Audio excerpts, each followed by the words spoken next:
Hello, welcome to my channel English Made Easy by Maninder, and in this video we are going to talk about chapter The 100 Dresses part 2nd class 10th literature book First Flight. Because this lesson is a continuation of previous chapter The 100 Dresses part 1, so it doesn't require any separate introduction. It is written by Ibo Esther. अब हम बात करते हैं class में क्या हुआ। जब class के बच्चे कमरे में घूम रहे थे तभी प्रिंसिपल के ऑफिस से एक मिस मैसन के लिए नोट आया।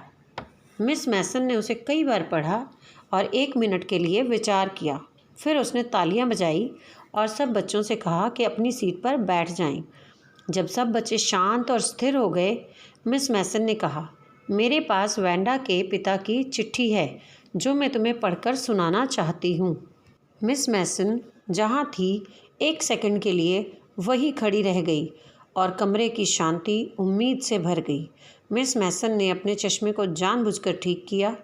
उसके व्यवहार से समझ आने वाला था कि ये वांडा के पिता का पत्र कुछ बहुत सीरियस मैटर था। जब मिस मैसन ने वो शॉर्ट नोट पढ़ा तो सभी ने ध्यानपूर्वक सुना, जिसमें लिखा था, आदरणीय अध्यापिका, मेरी वांडा अब आपके विद्यालय में और नहीं आएगी, जैक भी नहीं। अब हम बड़े शहर जा रहे हैं और अब उन्हें पॉलिश कहकर कोई नहीं चिढ़ाएगा और कोई नहीं पूछेगा कि उनका फ़नी नाम क्यों है। बड़े शहर में बहुत से मजाकिया नाम होते हैं। आपका भवदीय ज़ेन पेट्रोंस्की।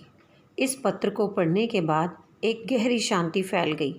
मिस मैसन ने अपने चश्मे उतार दिए, उन पर फूंक मारी और अपने मुलायम सफ़ेद रुमाल से उन्हें पोंछा। फिर उन्हें पहन लिया और बच्चों की तरफ देखा।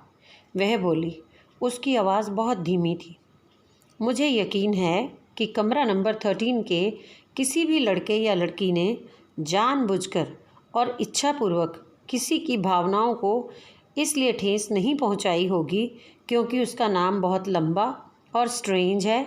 मैं मानती हूँ जो कुछ भी कहा गया था वह बिना सोचे समझे कहा गया था।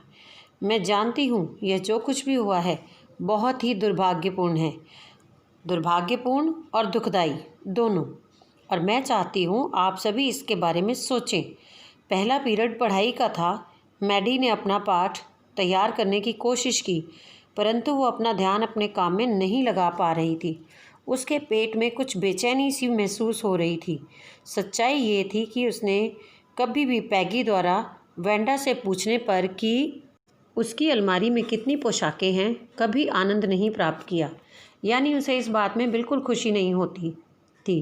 परंतु वह पैगी से कभी कुछ कह नहीं पाई। वो चुपचाप खड़ी रहती थी और वह भी उतना ही बुरा था जितना कि पैगी ने किया था, बहुत बुरा। वह एक बुज़दिल लड़की थी। पैगी यह नहीं मानती थी कि उसने कोई गिरी हुई हरकत की थी, पर वो मैडी ये सोचती थी कि वे गलत कर रहे हैं। वह अपने आप को वेंडा की जगह रखकर सोच सकती थी, हे भगवान, क्या कुछ ऐसा नहीं था जो वो कर सकती थी? केवल वो वेंडा को इतना ही बता पाए कि उसका इरादा उसकी भावनाओं को ठेस पहुंचाने का नहीं था।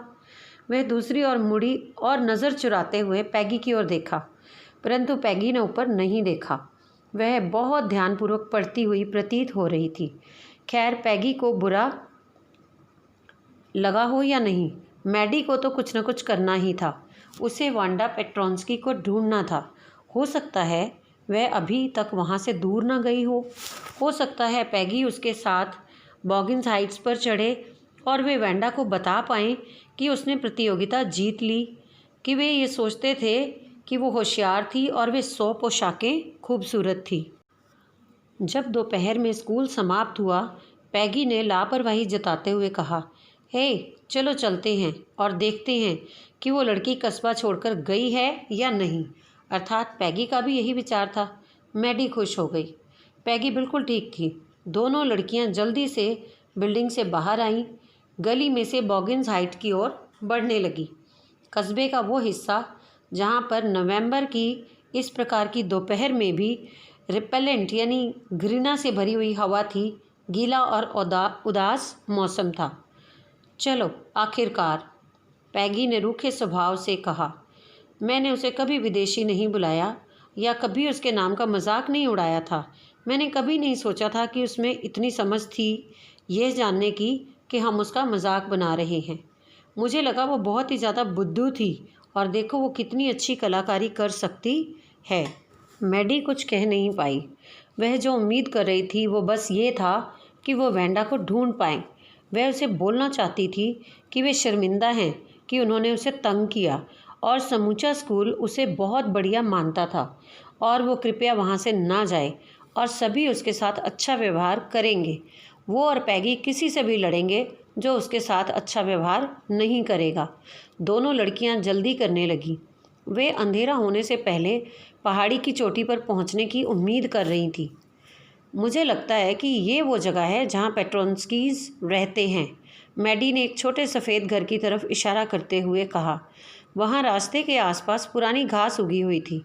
पतले बिल्ली के बच्चों जैसे वो घर और उसका आंगन भद्दा लग रहा था। उसने मैडी को वेंडा की एकाकी पोशाक की याद दिला दी, जो उसकी फीकी सूती नीली पोशाक थी, भद्दी परंतु साफ। घर में किसी के होने का निशान तक नहीं था।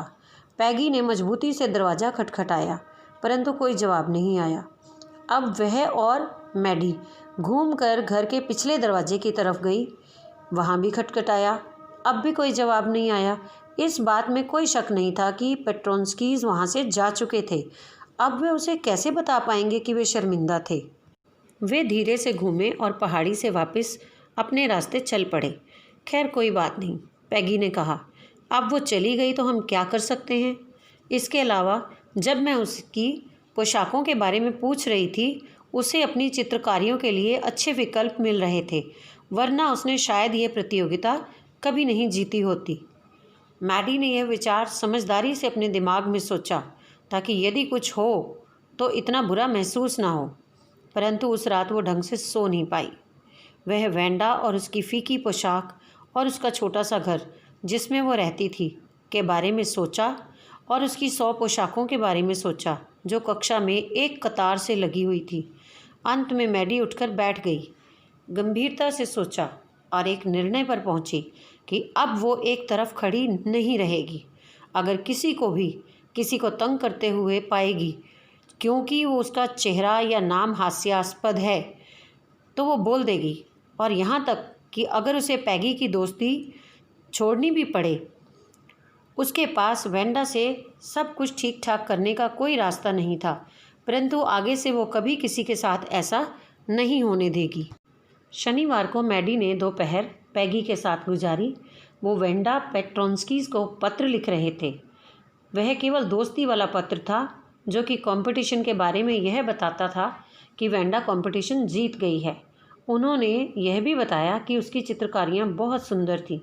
उन्होंने उससे यह भी पूछा कि क्या उसे वो जगह पसंद आई जहाँ वो रह रही है। क्या उसे अपनी नई टीचर पसंद थी। उनका मतलब यही था कि वे माफ़ी मांगना चाहते थे, परंतु वह पत्र केवल दोस्ती भरा पत्र बनकर समाप्त हो गया। उन्होंने उसे साइन करके बॉगिन्स हाइट्स पर पोस्ट कर दिया और उस पर लिखा, अवश्य भेजें। कई दिन तक कोई जवाब नहीं आया, परंतु पत्र भी वापस नहीं आया। इसका मतलब शायद वेंडा को वो पत्र मिल गया था। शायद वह गुस्से में हो और उसे इतना बुरा लगा हो कि वो कभी पत्र का जवाब ही ना दे। कई हफ्ते गुजर गए और वेंडा का कोई जवाब नहीं आया। पैगी अब सारा मामला भूलने लगी थी। मैडी अपने आप से वेंडा के ऊपर भाषण देकर सोने लगी। उन भाषणों में वह वेंडा को बड़ी बड़ी लड़कियों की भीड़ की छेड़खानी से बचा रही होती थी। अब क्रिसमस का समय था और सारे मैदान में बर्फ़ थी। क्रिसमस की घंटियाँ और एक छोटे से पेड़ से कक्षा सजी हुई थी। छुट्टियाँ शुरू होने से पहले स्कूल का आखिरी दिन। अध्यापिका ने कक्षा को एक चिट्ठी दिखाई जो उसे उसी सुबह प्राप्त हुई थी। तुम्हें याद है वेंडा पेट्रोन्स्की, वो प्रतिभाशाली छोटी कलाकार जिसने चित्रकला प्रतियोगिता जीती थी। खैर, उसने मुझे एक पत्र लिखा है और मैं ये जानकर खुश हूँ कि वो कहाँ रहती है, क्योंकि अब मैं उसे उसके मेडल भेज सकती हूँ। मिस मैसन ने पत्र पढ़ना शुरू किया। प्रिय मिस मैसन, आप और कमरा नंबर 13 कैसे हैं? कृपया लड़कियों से कहिए कि वे उन 100 पोशाकों को रख सकती हैं, क्योंकि मेरे नए घर में मेरे पास 100 नई पोशाकें हैं, सभी एक कतार में मेरी अलमारी में। मैं चाहती हूँ पैगी लाल झालर वाली पोशाक रख ले। क्रिसमस पर मैं उस स्कूल की कमी महसूस कर रही हूँ और मेरी नई टीचर आपके जैसी नहीं है। सभी को क्रिसमस की बधाई। स्कूल से वापसी के समय मैडी और पैगी ने ध्यानपूर्वक अपनी चित्रकारियाँ पकड़ी हुई थी। पंसारी की दुकानों के बाहर सैकड़ों क्रिसमस के पेड़ लटके हुए थे। पिपरमिंट की टॉफ़ियों की छड़ियाँ, सुंदर सजावटी बर्तन जो ट्रांसपेरेंट कागज़ों से बने थे, लटके हुए थे। हवा क्रिसमस की भांति महक रही थी। चारों तरफ रंग बिरंगी बत्तियां बर्फ़ पर चमक रही थी।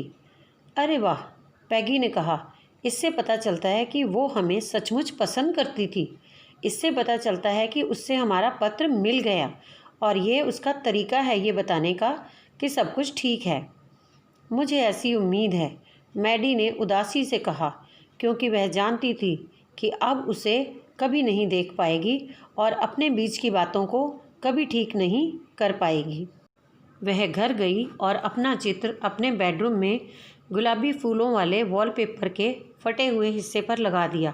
उसका बिखरा हुआ कमरा मानो सजीव हो गया उन रंगों की जगमगाहट से।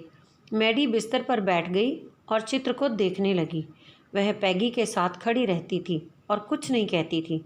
फिर भी वेंडा ने उसके प्रति अच्छा व्यवहार किया। उसकी आंखों में आंसू आ गए और वो लंबे समय तक उस चित्र को देखती रही। फिर आंखें पोंछी और ध्यान से चित्र को स्टडी करने लगी। पोशाक के रंग इतने गहरे थे कि उस पोशाक के सामने उसने सिर व चेहरे पर ध्यान ही नहीं दिया था। परंतु अब उसे अच्छे से समझ में आ गया कि वह चेहरा उसके चेहरे से मिलता जुलता था। वेंडा ने सचमुच उसके लिए ही बनाया था। खुशी के मारे वह पैगी की तरफ भागी। पैग, मैं तुम्हारी तस्वीर देखूं?